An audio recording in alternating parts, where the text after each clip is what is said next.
Melissa's hand trembled only slightly as she set the diamond and pearl necklace on the glass counter.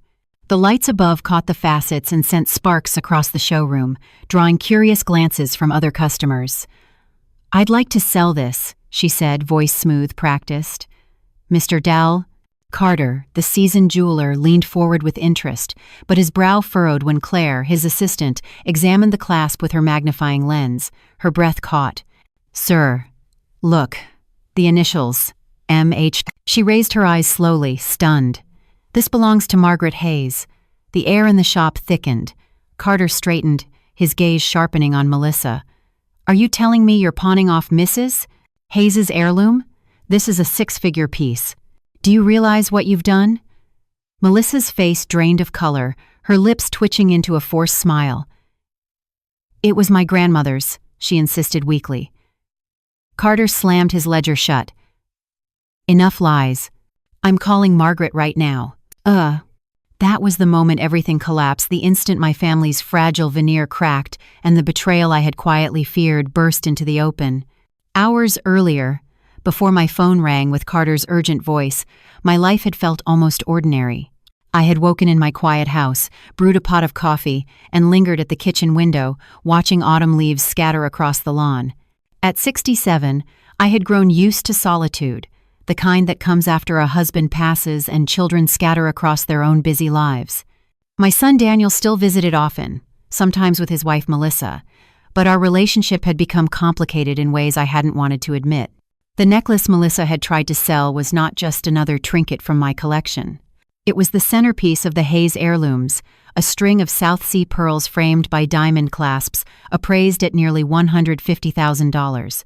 My late husband's mother had worn it at every charity gala in her lifetime, and when it passed into my hands, I promised to guard it until it was time to divide the family estate among my children. I kept it in a locked box, tucked deep inside the closet, safe, secure, or so I thought. Looking back, the signs had been there.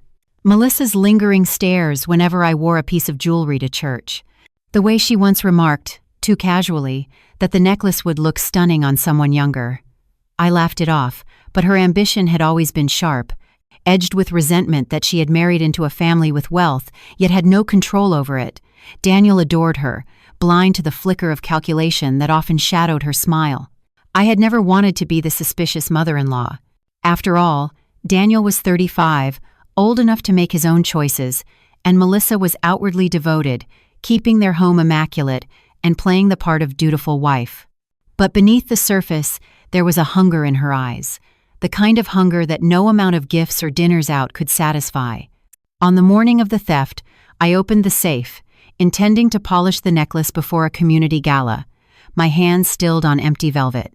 The box was there, its lid ajar, but the necklace had vanished. For one long moment, I thought I had misplaced it. I tore through drawers, checked travel cases, and even called my daughter to ask if I had loaned it. Nothing. Panic pressed against my ribs. When Melissa breezed in that afternoon, carrying shopping bags and chatting about seasonal sales, I forced a smile. "Have you seen the pearl necklace?" I asked lightly. She blinked once, too quickly, before feigning confusion. "Necklace? No, Margaret, maybe you're forgetting where you left it."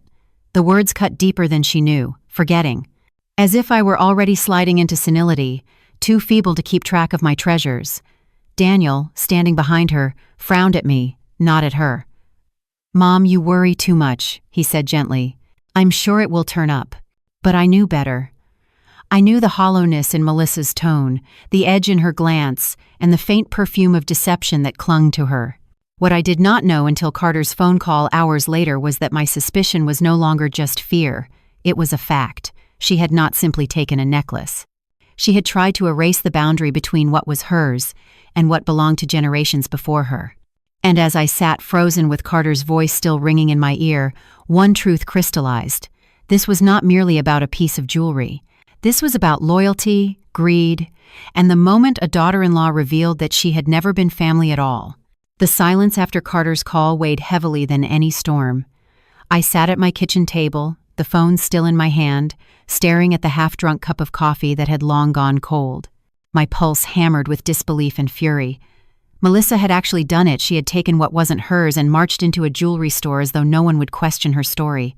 I wanted to believe I had misheard, that Carter was mistaken, but the initials engraved on the clasp left no doubt. That necklace was mine, and Melissa had tried to sell it. I should have been prepared. The signs had been building for months, each one subtle enough to dismiss on its own, but together they formed a trail of warnings I had refused to follow. Melissa had always carried herself with elegance, always perfectly styled, nails polished, clothes tailored. On the surface, she was everything a man like Daniel could want. Poised, attractive, confident. But beneath that veneer, her eyes betrayed a restlessness, a craving for more than Daniel could provide on his salary. It began with questions too casual to be innocent. She asked how much the pearls were insured for, why I kept them locked away instead of wearing them more often, and whether the diamonds in the clasp were real or just heirloom glass. At family dinners, she lingered in front of my jewelry cabinet a little too long. I told myself it was admiration, even flattery. I wanted to give her the benefit of the doubt. After all, hadn't I always wished for a close bond with the woman my son chose? But Melissa's admiration never sounded like affection. It sounded like a calculation. One evening, as we cleared the dishes, she slipped in a remark that still rings in my memory. A piece like that necklace. Well, it could change someone's life. When I looked at her, startled, she just smiled and busied herself with the silverware. Daniel noticed nothing, or if he did, he dismissed it as harmless curiosity. My son had always been trusting to the point of naivety. He worked long hours, burying himself in projects, grateful to have a wife who managed the household and maintained the appearance of stability. He didn't see the way Melissa's jaw tightened when bills arrived, or the way she eyed every expensive car that rolled through our neighborhood. I had tried, more than once, to talk with him. "Daniel, do you feel she's content with the life you're building?" I asked gently over coffee one Saturday morning. He frowned, defensive. "Mom, she's fine. We both have dreams, but we're working toward them." "Why are you always so suspicious?" His words stung. I wasn't suspicious, I was observant. But I bit my tongue, unwilling to drive a wedge between us. Now, sitting with Carter's warning echoing in my ears, I realized Melissa had crossed from whispers of ambition into outright betrayal. She hadn't only taken a necklace. She had taken a piece of our family's legacy, something I had sworn to protect until the day I passed it on. That she could lie so brazenly claiming it was her grandmother's, no less revealed just how far she was willing to go. And yet, another fear gnawed at me. Daniel. How would he react when the truth surfaced? Would he stand by his wife, blinded by loyalty? Or would he see her for who she truly was? The thought of losing his trust frightened me almost as much as the theft itself. I rose from the table, pacing the kitchen. Every corner of the room seemed heavy with memory birthday cakes cooled on those counters, homework spread across the table, Daniel's laughter bouncing off the walls. This house had been my sanctuary, and now it felt infiltrated by deceit. The phone buzzed again. It was Carter, his voice firm but not unkind. "Mrs. Hayes, I thought you should know. She's still here. I told her we need to verify ownership, and she's waiting, nervous. If you'd like to come, I can hold the piece until you arrive." For a moment, I hesitated. Part of me wanted to collapse into a chair and pretend none of this was happening. But another part, the stronger part, knew I couldn't avoid it. Melissa had forced my hand. I would have to face her, not in the safety of my home where excuses and charm could cloud judgment, but in the stark light of a jewelry store, with witnesses and proof. I steadied my breath, forcing resolve into my voice. "Keep the necklace safe. I'll be there within the hour." As I hung up, I caught my reflection in the kitchen window. The woman staring back at me looked older than she had yesterday, but also sharper, as though betrayal had stripped away the last traces of denial. Melissa had underestimated me.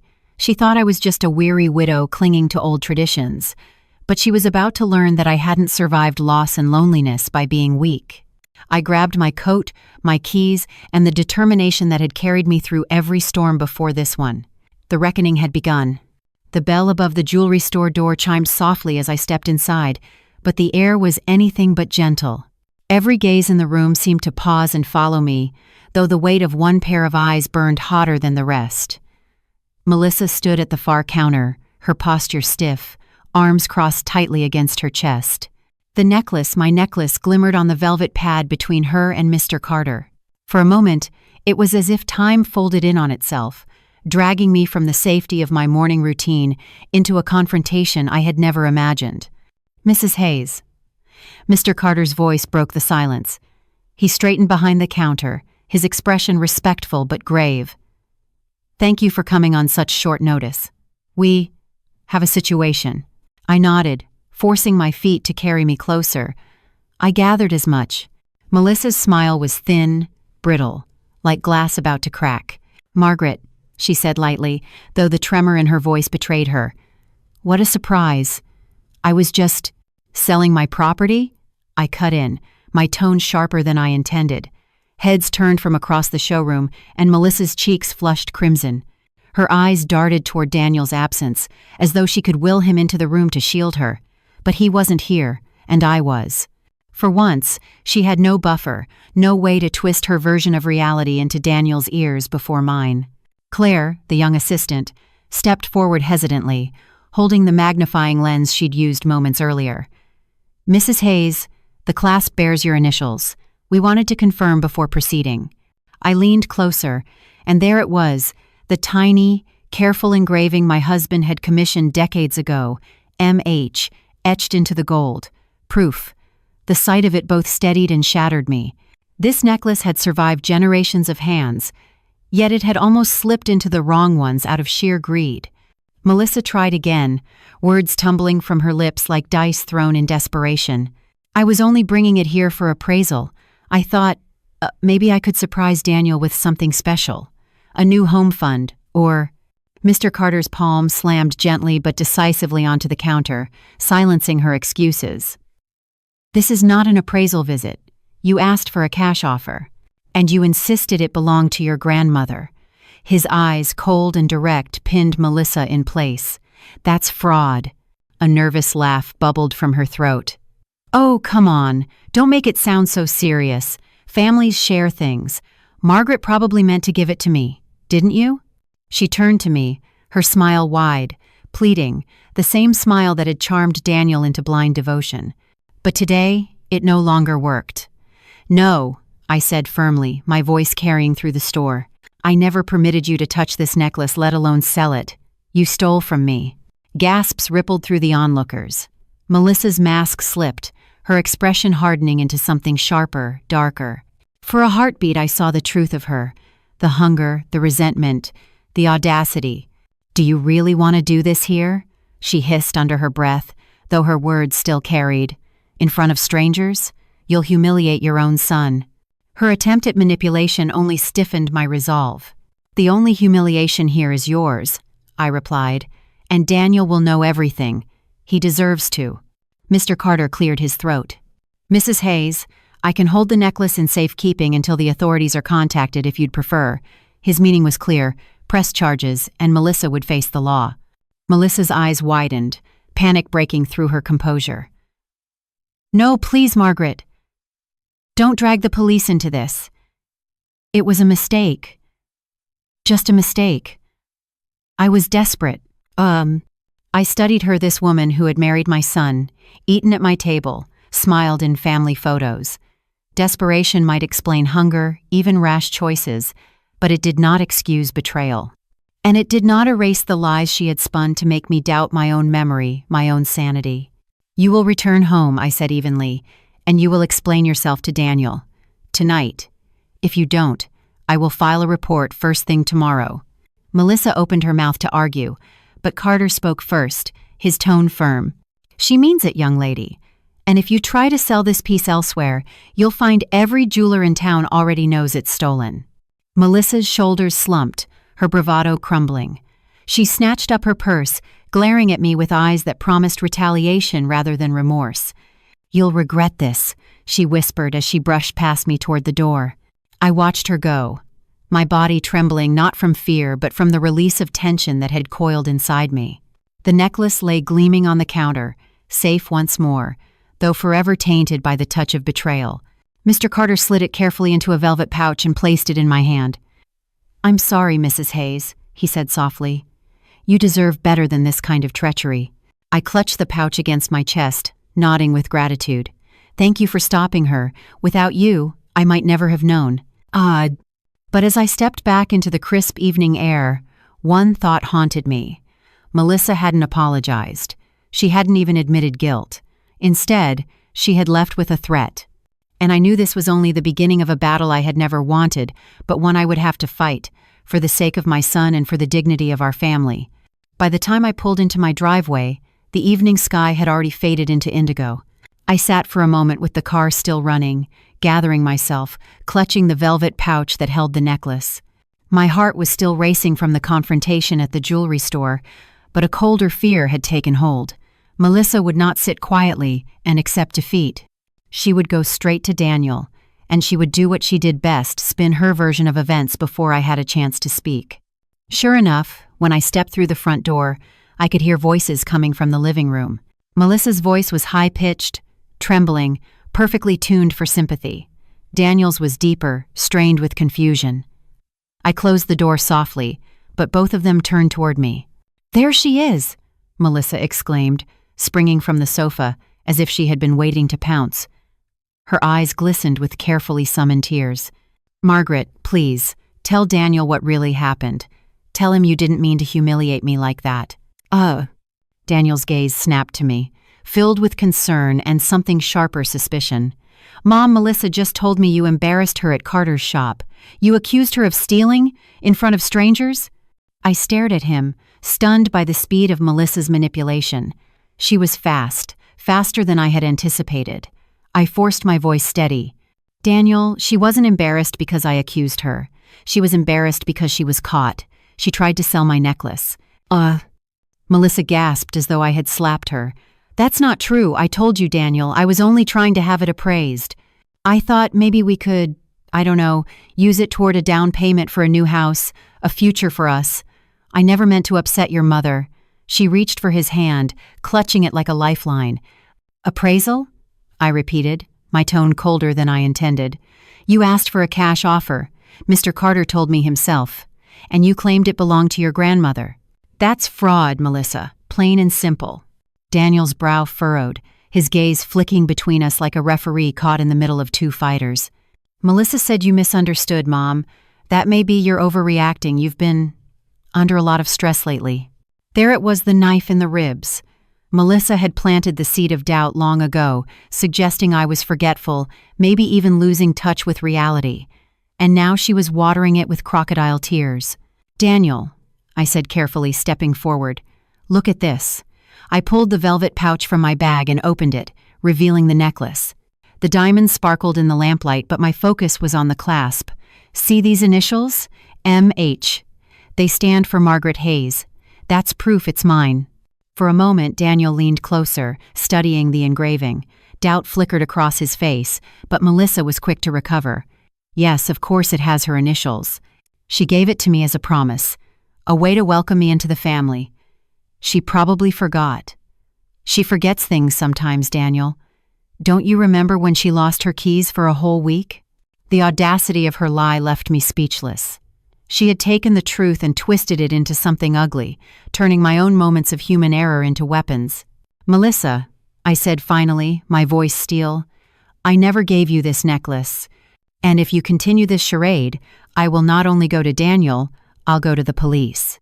Her eyes flashed, the tears vanishing in an instant. She let go of Daniel's hand and squared her shoulders. "Do you really want to drag this family through that kind of scandal? Do you want Daniel's colleagues, his friends, everyone he knows to hear that his mother accused his wife of being a thief? Think carefully before you destroy your son's marriage." Daniel flinched at her words, torn between loyalty and truth. "Stop it, both of you," he said, his voice tight. "I can't deal with this right now. I need space to think."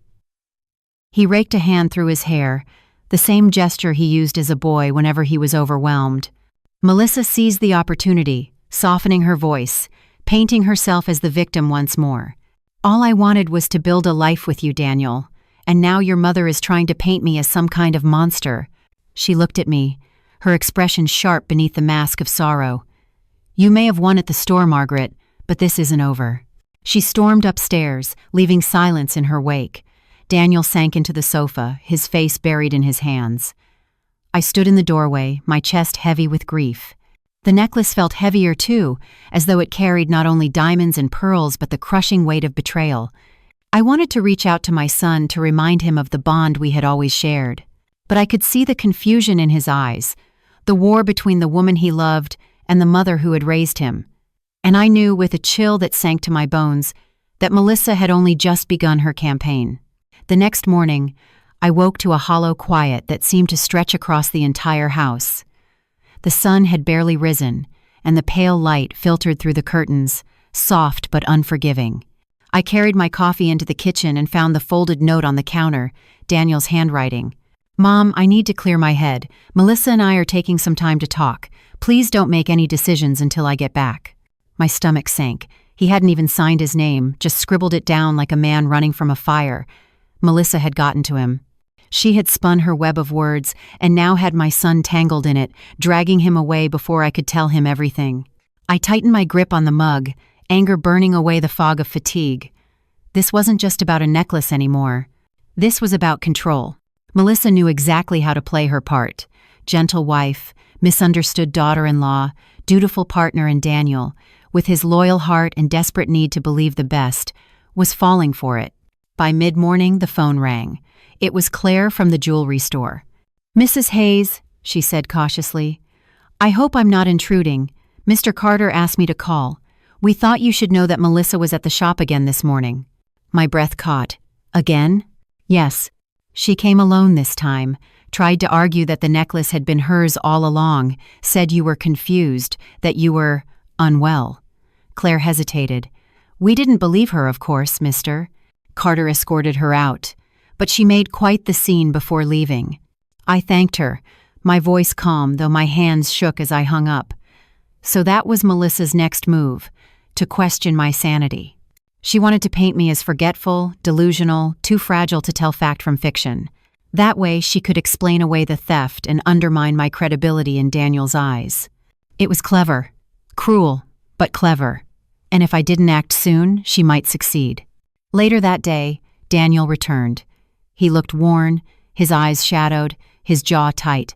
Melissa trailed behind him, perfectly composed, as though the morning's chaos at Carter's never happened. "Mom," Daniel began, "Melissa told me everything. She says you misunderstood. She was only trying to get the necklace valued, maybe even polished. She thinks you've been under so much pressure lately that—" "Stop." My voice cut through the room. "Daniel, she wasn't valuing it. She asked for cash. Mr. Carter told me. Claire told me. She lied to them. And she's lying to you." Melissa's eyes widened with practiced hurt. "You see, Daniel? She hates me. She's always hated me. Now she's dragging strangers into it." She turned to me, her tone sharper. "Do you know how it feels to be constantly doubted? To never be accepted, no matter what I do?" "You broke into my safe," I snapped, my patience breaking. "You tried to sell an heirloom worth $150,000, and now you're trying to convince my son that I've lost my mind. That isn't about acceptance, Melissa. That's theft. That's betrayal." Daniel flinched, caught between us. His hands flexed at his sides, as if he could hold both truths at once, but neither would stay still long enough to grasp. Melissa softened instantly, sliding her arm through his. "Darling, please. You know I'd never hurt your mother. I made a mistake, yes, but only because I wanted to help us. Don't let her turn this into something it isn't." The manipulation was masterful. Her voice trembled in just the right places. Her eyes glistened with unshed tears. She leaned into Daniel as though she needed his strength to stand. I watched the effect it always worked. He straightened, protective, as though shielding her from an invisible enemy. I took a breath and forced myself to be calm. "Daniel, listen to me. This isn't about who you love more. This is about right and wrong, about truth. I will not be made the villain for protecting what belongs to this family." He met my gaze then, for the first time that day. There was pain in his eyes, but also uncertainty. Melissa's grip tightened on his arm. She knew she was losing ground. "Mom," he said finally, his voice low, "I need proof. I don't know what to believe anymore. Proof. That was something I could give him. I had witnesses: Carter, Claire. I had the initials engraved on the clasp. I had the velvet pouch itself. Melissa could twist words, but she couldn't erase evidence. You'll have it, I promised, my voice steady. And when you see it, I hope you'll finally understand who's been telling the truth all along. Melissa's smile faltered for just a heartbeat, and in that flicker, I saw fear. She knew her performance couldn't last forever. As I turned away, one thought crystallized. This was no longer just a family dispute. It was a battle for Daniel's loyalty, for his clarity, for his future. And I would not let Melissa win. The next morning, I dressed with more care than usual. A simple navy dress, pearls at my ears, and my hair pinned neatly. This wasn't vanity, it was armor.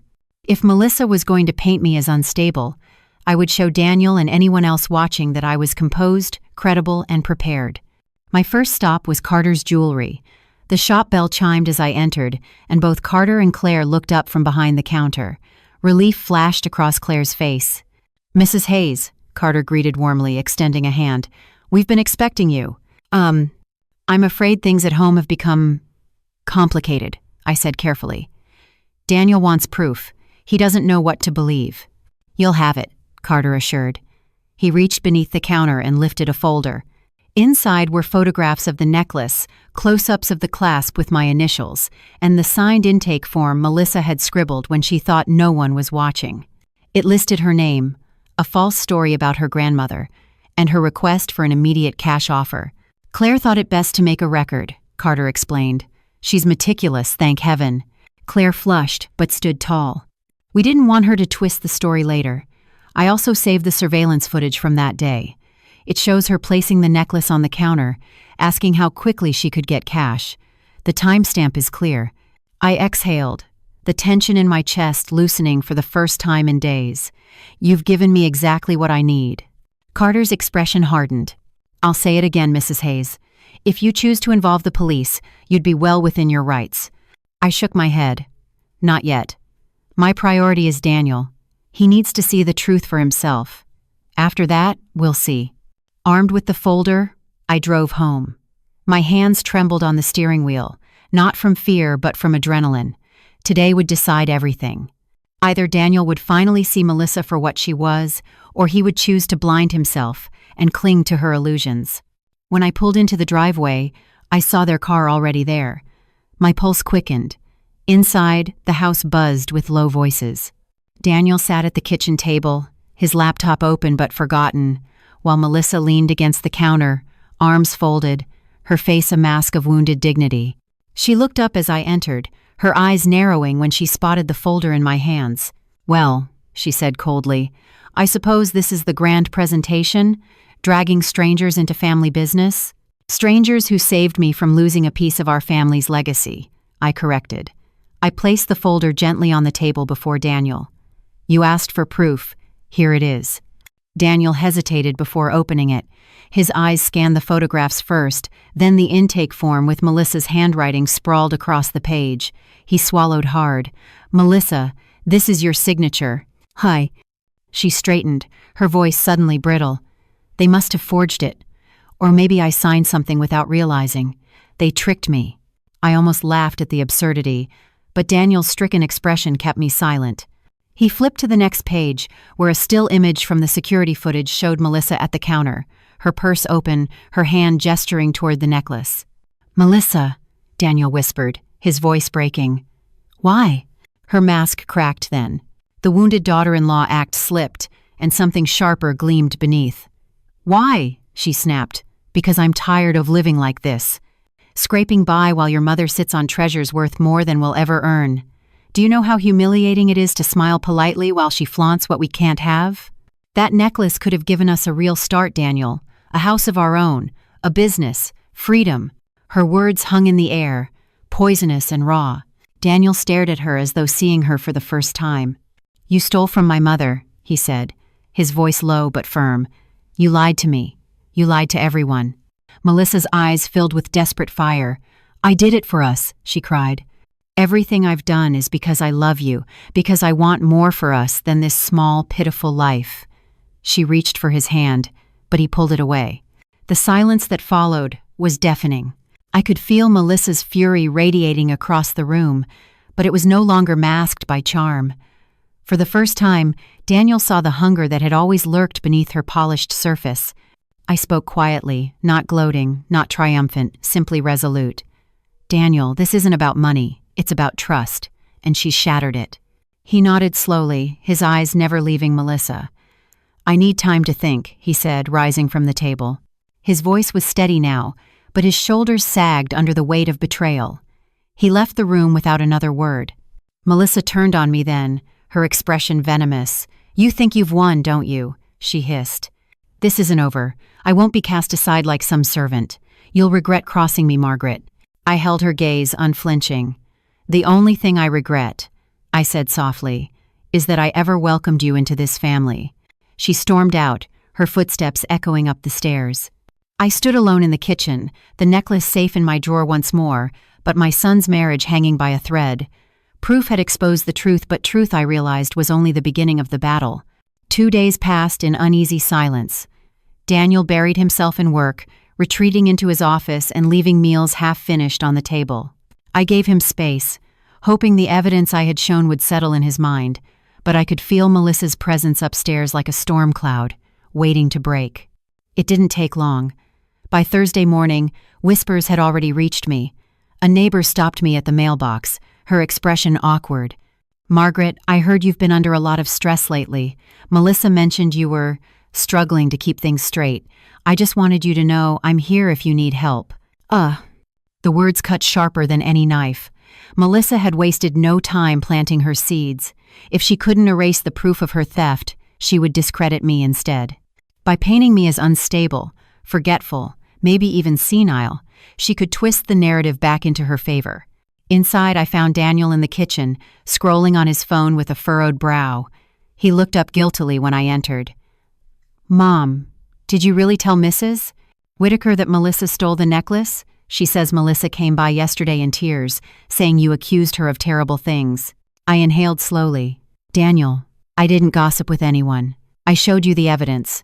Carter and Claire both confirmed it. You saw the signature, the security footage." "I know," he said, rubbing his temple.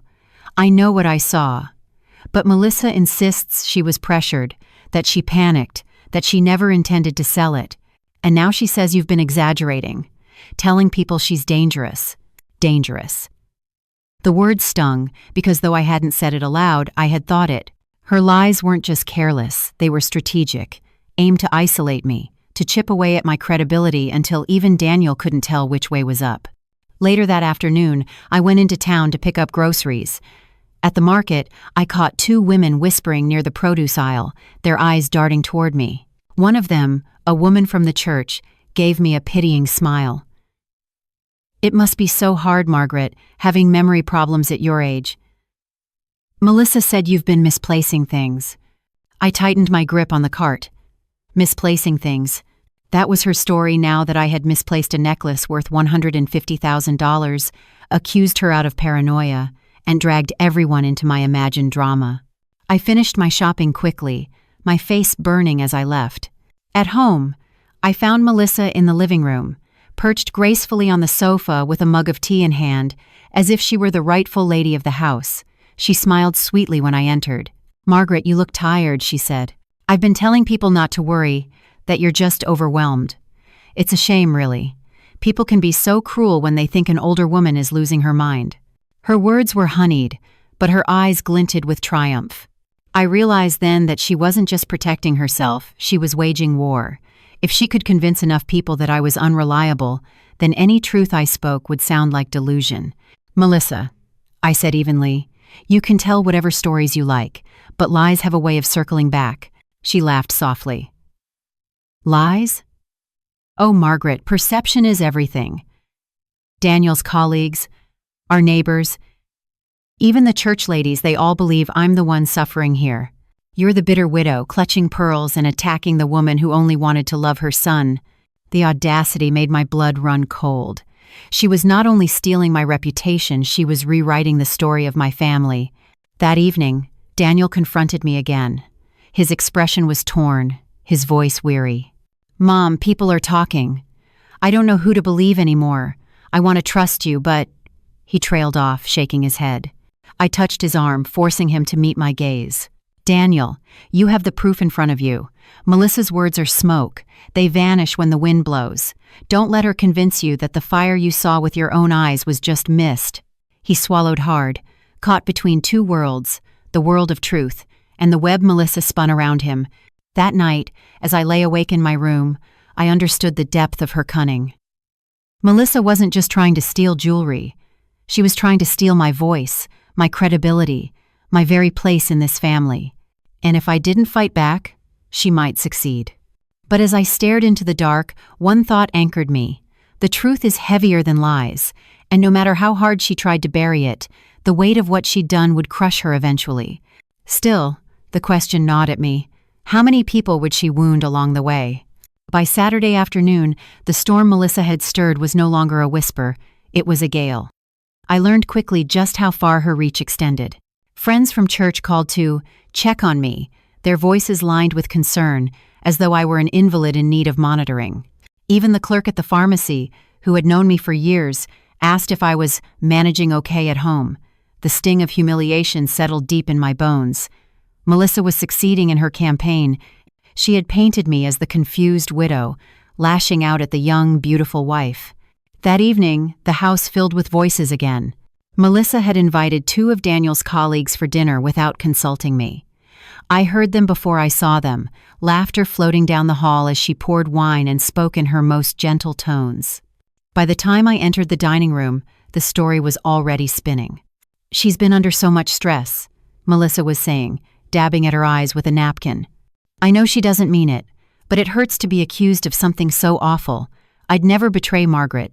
She's like a mother to me." Her voice quivered just enough to tug at any sympathetic ear. Both men shifted uncomfortably in their seats, clearly unsure what to believe. When they noticed me, Melissa turned dramatically, her hand outstretched. "Oh, Margaret, please, tell them. Tell them you don't really think I would steal from you." Her performance was flawless, her timing impeccable. She had put me on trial in my own dining room. I set my jaw and looked directly at her. "I won't lie to make you comfortable. You took the necklace, Melissa. You tried to sell it. The only thing you didn't count on was being caught." The room froze. The colleagues exchanged glances. Melissa's face crumpled like paper in the rain. She buried her face in her hands, shoulders shaking with exaggerated sobs. "How can you say that?" she cried. "In front of guests? Do you hate me that much?" Daniel jumped in, his voice strained. "Mom, please, this isn't the time. Everyone's uncomfortable." Uncomfortable?" I repeated, my voice low but steady. "Do you know what's uncomfortable, Daniel? Having your daughter-in-law try to pawn off your family's legacy and then smear your name across the neighborhood to cover her tracks." The silence was suffocating. Melissa lifted her head, mascara streaking down her cheeks in perfectly timed lines. She looked fragile, broken, but her eyes, those sharp, calculating eyes, met mine with open challenge. After the guests left, Daniel stormed into the kitchen. "Mom, you embarrassed Melissa in front of my colleagues. They think our family is falling apart." I held my ground. "Your family is falling apart, Daniel, and it's because your wife has been lying to you. I've given you proof, witnesses, and evidence. What more do you need?" He opened his mouth, then closed it again, torn. Melissa appeared in the doorway then, her sobs quieted, her face wiped clean of tears. Only we knew the truth, that the tears had been nothing but another weapon. When Daniel retreated upstairs, Melissa lingered. She stepped closer, lowering her voice so only I could hear. "You may have convinced Carter and his little assistant, but you'll never convince Daniel. He's mine. Every time you push, I'll pull him further away from you, and when I'm done, there won't be a soul left who believes you." The venom in her words chilled me, not because I doubted my strength, but because I saw how much damage she was willing to inflict. She didn't just want my necklace. She wanted my place, my authority, my relationship with my son. I forced myself to meet her glare with calm. "Lies can poison a room, Melissa. But truth doesn't die. It waits. And when it finally surfaces, it destroys everything in its path, including you. For the first time, her composure slipped. A flicker of uncertainty darted across her face before she turned sharply and left the room. I sank into a chair, exhaustion weighing down every bone. She was right about one thing: the battlefield had shifted. This was no longer about jewelry. It was about survival, mine, Daniel's, and the very soul of our family. And though Melissa thought she held the upper hand, I knew something she did not. I had weathered storms before. I had buried a husband, raised children through lean years, and rebuilt my life from the ground up. She had only ever practiced deception. When the time came to stand against truth, she would crumble. Still, as the house settled into uneasy silence, I couldn't shake the chill of her threat. Melissa wasn't finished. She was only getting started. The following week unfolded with a strange new rhythm. Daniel kept himself at the office late into the night, returning home with dark circles beneath his eyes. When he was present, he spoke little, his words clipped, his tone weary. Melissa, however, seemed to blossom in the vacuum his silence created. She moved about the house with an air of ownership, her heels clicking across the hardwood floors like a queen patrolling her palace. I began noticing small changes first. The house account, the one Daniel and I had always shared for groceries and household expenses, suddenly stopped working when I tried to use it. The debit card was declined at the market, though I knew it had been healthy the week before. When I asked Daniel about it, he rubbed his forehead, avoiding my gaze. Melissa thought it would be easier if she managed the bills, he muttered. She's better with numbers. I nearly laughed at the absurdity, but the tightness in his expression told me he wasn't joking. Melissa, who had once asked me whether pearls grew on trees, was suddenly managing the bills. I saw her hand in it immediately.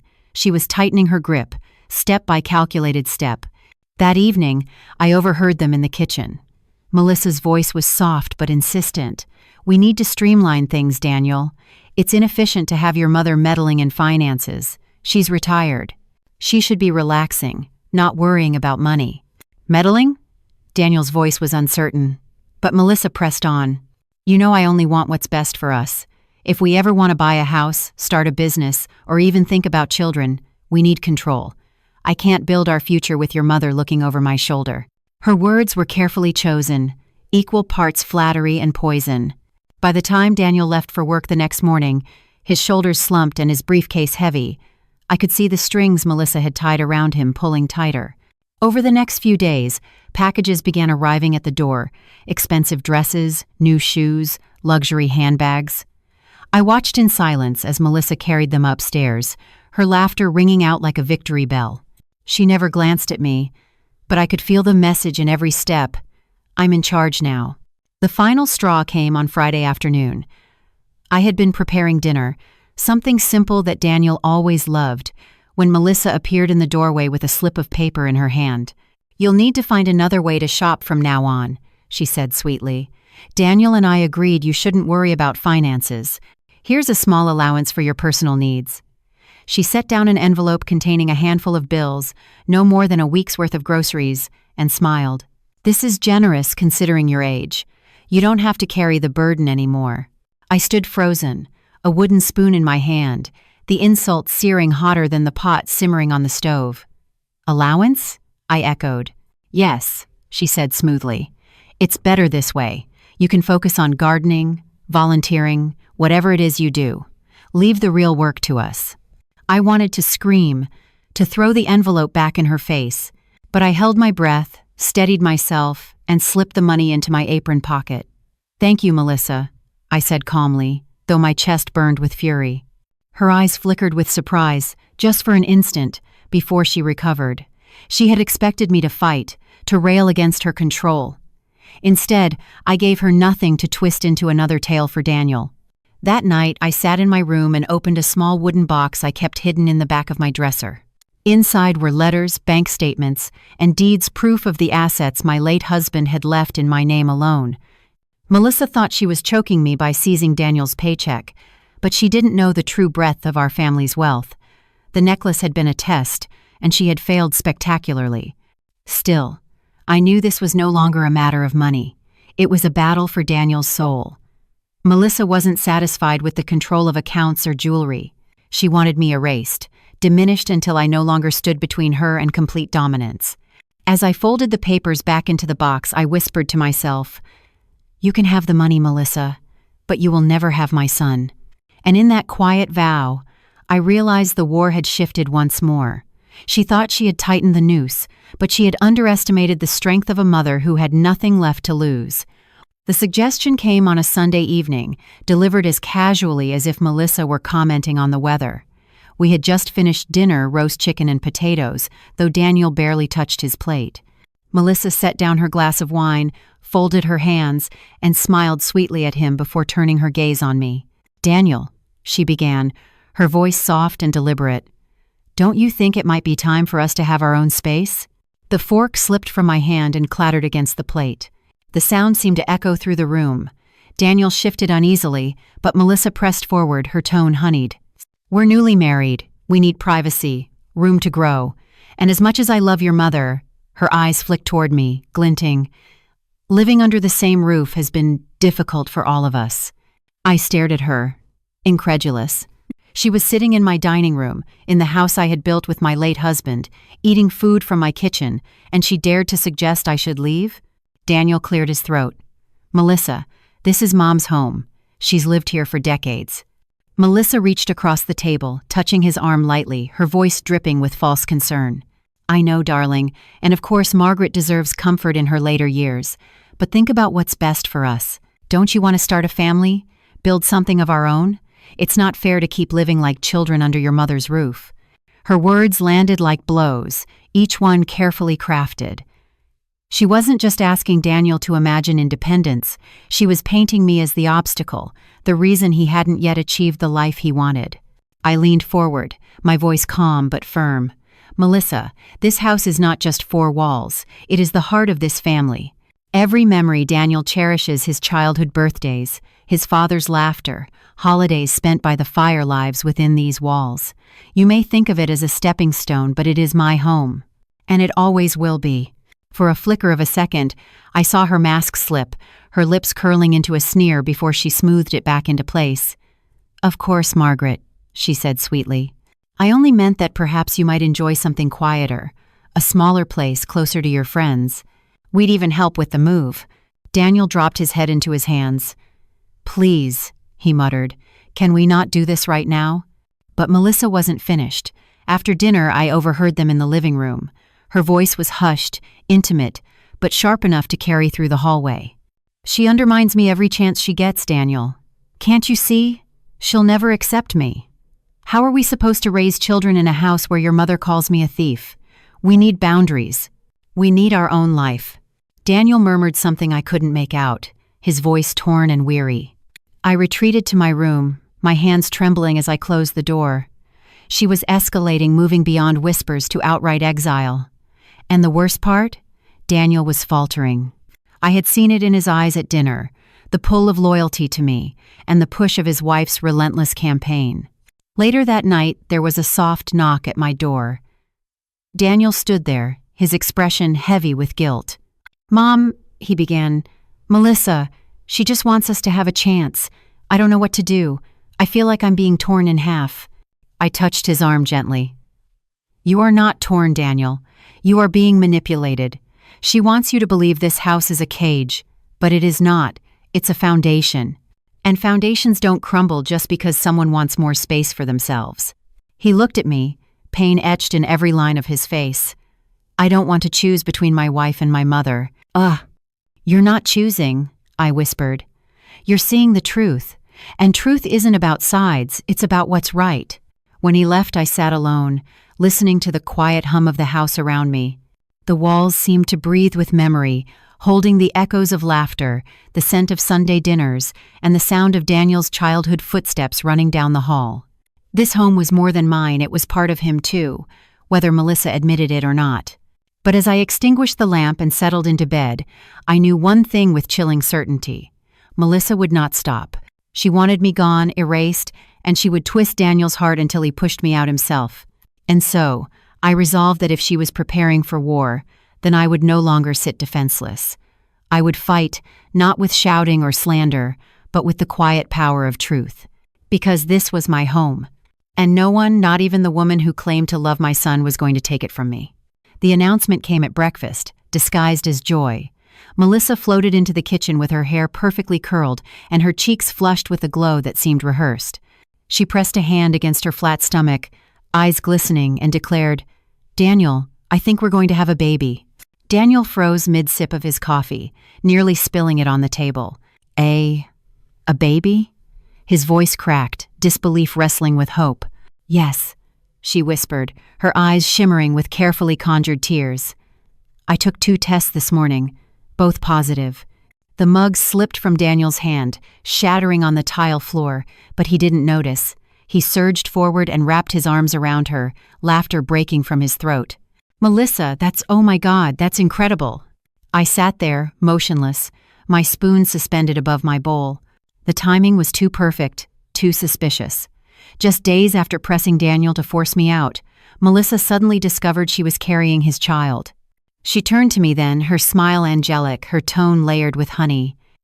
"Isn't this wonderful news, Margaret?" "A grandchild. I hope this brings us closer." Her eyes glittered with unspoken challenge. She didn't want closeness, she wanted leverage. I forced myself to smile faintly. "If it's true, then congratulations." Melissa pressed her advantage immediately. "But Daniel, think about it, we'll need space. A nursery, room for toys, and a safe environment for the baby. How can we raise a child properly in a house where there's constant tension?" She gave a dramatic sigh. "Maybe it's time Margaret had a quieter place, somewhere she won't be disturbed." Daniel's joy faltered, replaced with hesitation. "Melissa, don't start." "I'm not starting anything," she interrupted gently, placing his hand on her stomach. "I'm protecting our child. Don't you want the best for him or her?" My blood chilled at her audacity. She wasn't just trying to exile me anymore. She was using the idea of an unborn child as a weapon. Daniel glanced at me, torn. His eyes held the same uncertainty I'd seen so many times before. "Mom, maybe we should talk about options. If Melissa really is pregnant, we need to think about what's best for everyone." "What's best for everyone?" The words rang hollow. Melissa's scheme was working. She had twisted maternal instinct, something sacred, into ammunition against me.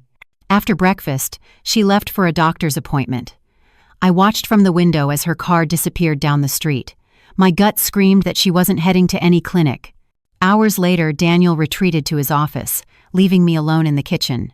The envelope Melissa had once shoved at me, the so-called allowance, still sat in the drawer. I pulled it out, studying the crisp bills. Control, manipulation, lies. This pregnancy announcement was no different. When Melissa returned that afternoon, she clutched a small paper bag and waved it triumphantly. "Prenatal vitamins," she said, shaking the bottle so the pills rattled loudly. "The doctor confirmed everything. We're due in spring." "I also pursue." Daniel kissed her forehead, his eyes bright with excitement. But when his back was turned, she looked at me over his shoulder, her smile sharp and cold. That night, as I folded laundry in my room, Melissa slipped inside without knocking.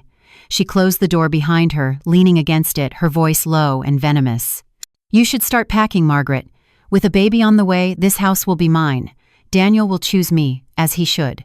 And when that happens, you'll be nothing but a memory in his life." I set the folded sheet down, my hands trembling slightly, but not with fear, with fury.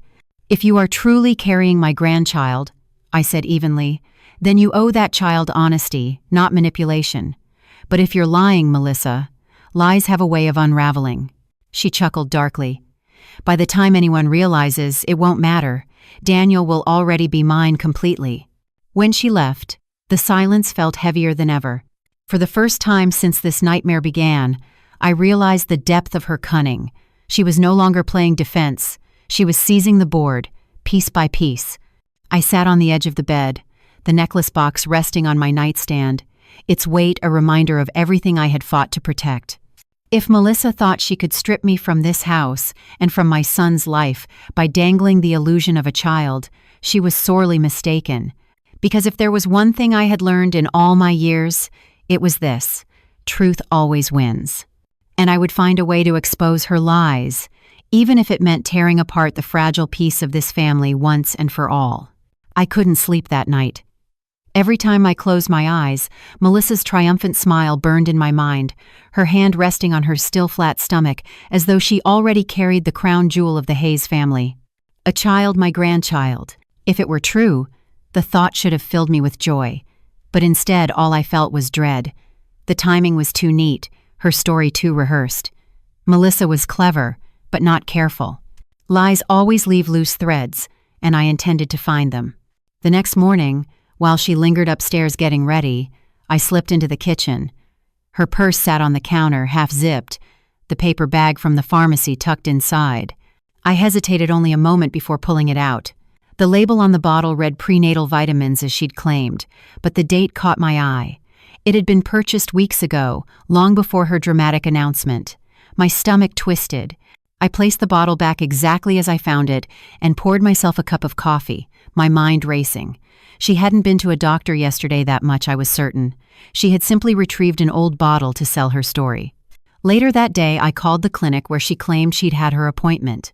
I spoke with a nurse I'd known for years from church. "I'm just checking," I said, keeping my voice light.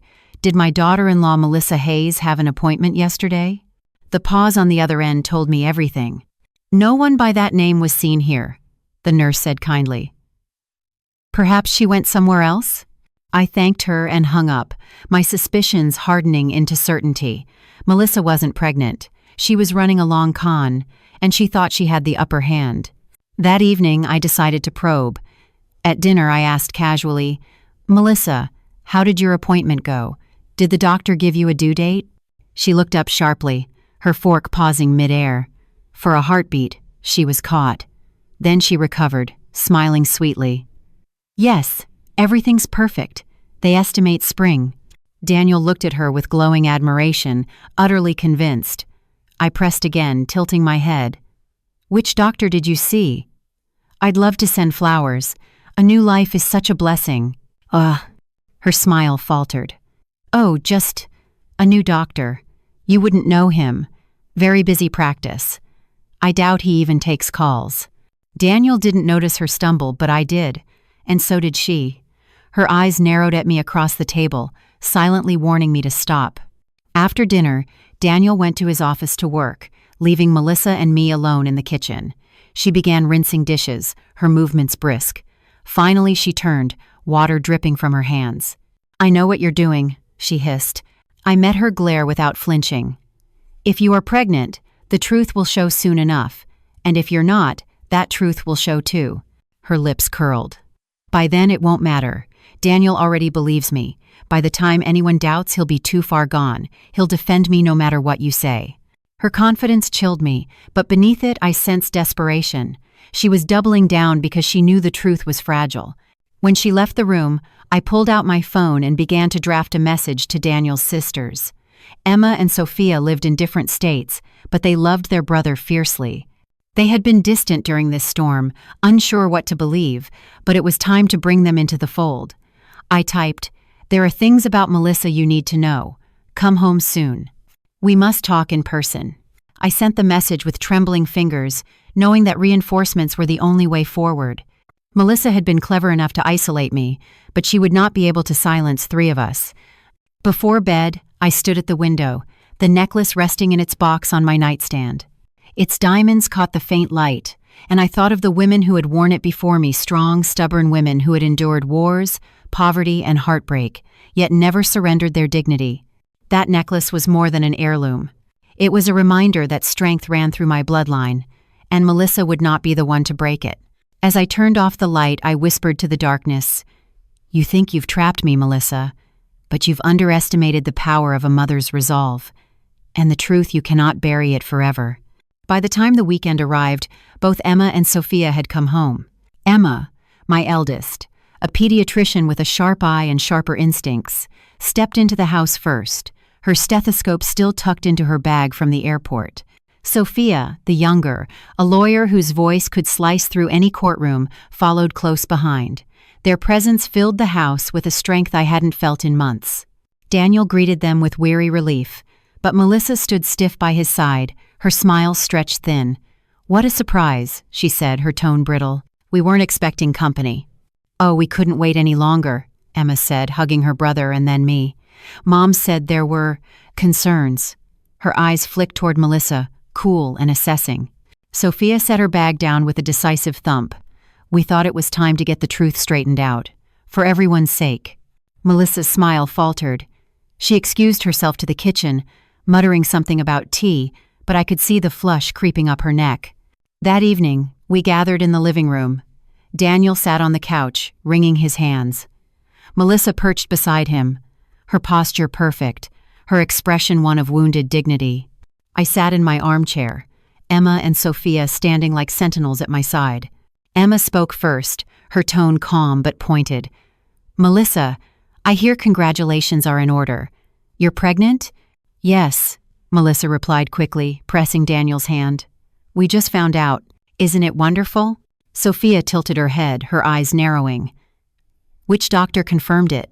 Melissa blinked. "Dr. Green, he's new in town." Emma leaned forward. "Really? Because I checked the local registry before coming here. There's no Dr. Green licensed in this county." The silence was instant and heavy. Daniel's head whipped toward his wife, confusion written all over his face. "Melissa?" Melissa's mouth opened and closed. "Oh, well, he's not local then. I must have misremembered. It was such a rush." Sophia crossed her arms. "Strange thing to forget. Doctors don't just appear and disappear." Emma pulled a small box from her bag and set it on the table. "These are at-home pregnancy tests. Accurate enough.